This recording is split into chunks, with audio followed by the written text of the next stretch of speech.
Bismillahirrahmanirrahim. Assalamualaikum warahmatullahi wabarakatuh. Sahabat muslim, rezeki dalam rumah tangga tidak hanya bergantung pada usaha dan kerja keras suami atau kepala keluarga, tetapi juga pada amal dan perilaku antara kedua pasangan suami istri. Terkadang tanpa disadari terdapat dosa-dosa tertentu yang menjadi penghambat datangnya rezeki dalam rumah tangga. Godaan-godaan ini jika tidak dihindari dapat berujung pada dosa yang pada akhirnya menjadi penghambat rezeki dalam rumah tangga itu sendiri. Dan berikut ini adalah di antara dosa-dosa tersebut. Dosa yang pertama, tidak taat kepada Allah Subhanahu wa Ta'ala. Dosa utama yang menjadi penghambat rezeki dalam rumah tangga adalah karena tidak taat kepada Allah. Sebagai contoh, ketika kita bekerja kepada seseorang dan kita taat aturan serta menuruti perintah dengan baik, maka dengan senang hati orang tersebut akan memberikan bonus kepada kita.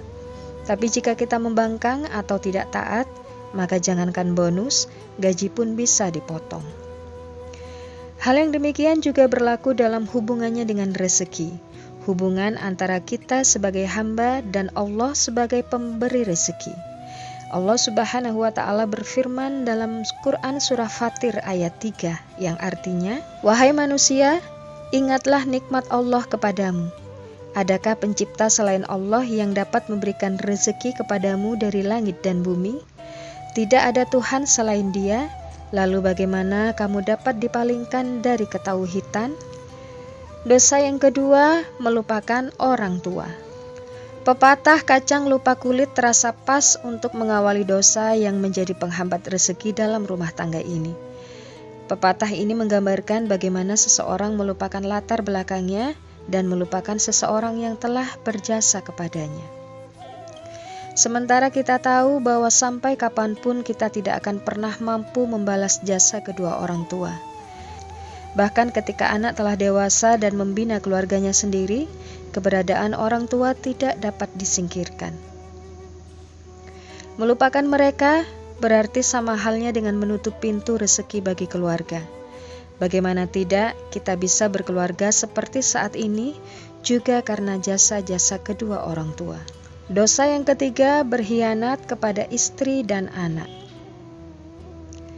Bagi istri, suami merupakan wadah atau jalan rezeki. Artinya, rezeki istri dititipkan kepada suami untuk kemudian dibelanjakan untuk kepentingan keluarga. Dalam konteks ini, suami sebagai perantara untuk menyampaikan maksud tersebut. Di sini sang suami akan diuji sejauh mana ia bisa dipercaya atau memiliki sifat amanah. Apakah rezeki yang ia dapatkan benar-benar untuk keluarga atau justru ia habiskan sendiri, sementara keluarga hanya diberi sedikit atau bahkan tidak diberi sama sekali. Dalam kehidupan sehari-hari, hal yang demikian seringkali terlihat.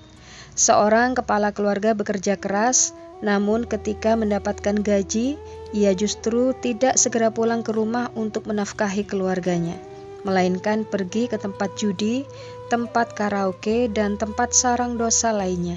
Ia membelanjakan gajinya untuk kesenangan pribadi, dan ini bisa juga menghambat rezeki dalam sebuah rumah tangga. Dosa yang keempat, menyembunyikan sesuatu pada suami.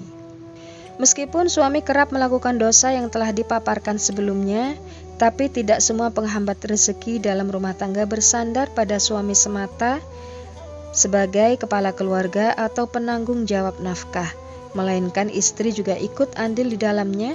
Salah satunya adalah dengan menyembunyikan sesuatu dari suami. Hanya soal materi, melainkan juga hal-hal yang bersifat rahasia lainnya. Dalam kaitannya dengan rezeki keluarga, hasil dari istri yang bekerja adalah milik istri sendiri. Suami tidak memiliki hak di dalamnya.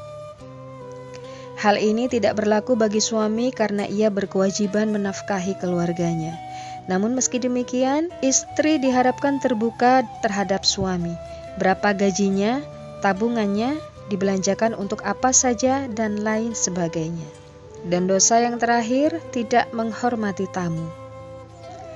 Setiap rumah tangga wajib menghormati tamu, bukan semata-mata mengharap rezeki.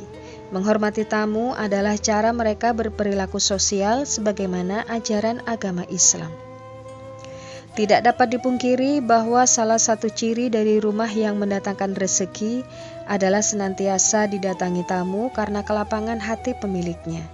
Saking pentingnya menyambut dan memuliakan tamu, Rasulullah Shallallahu Alaihi Wasallam bersabda, "Tamu datang pada kalian dengan membawa rezeki."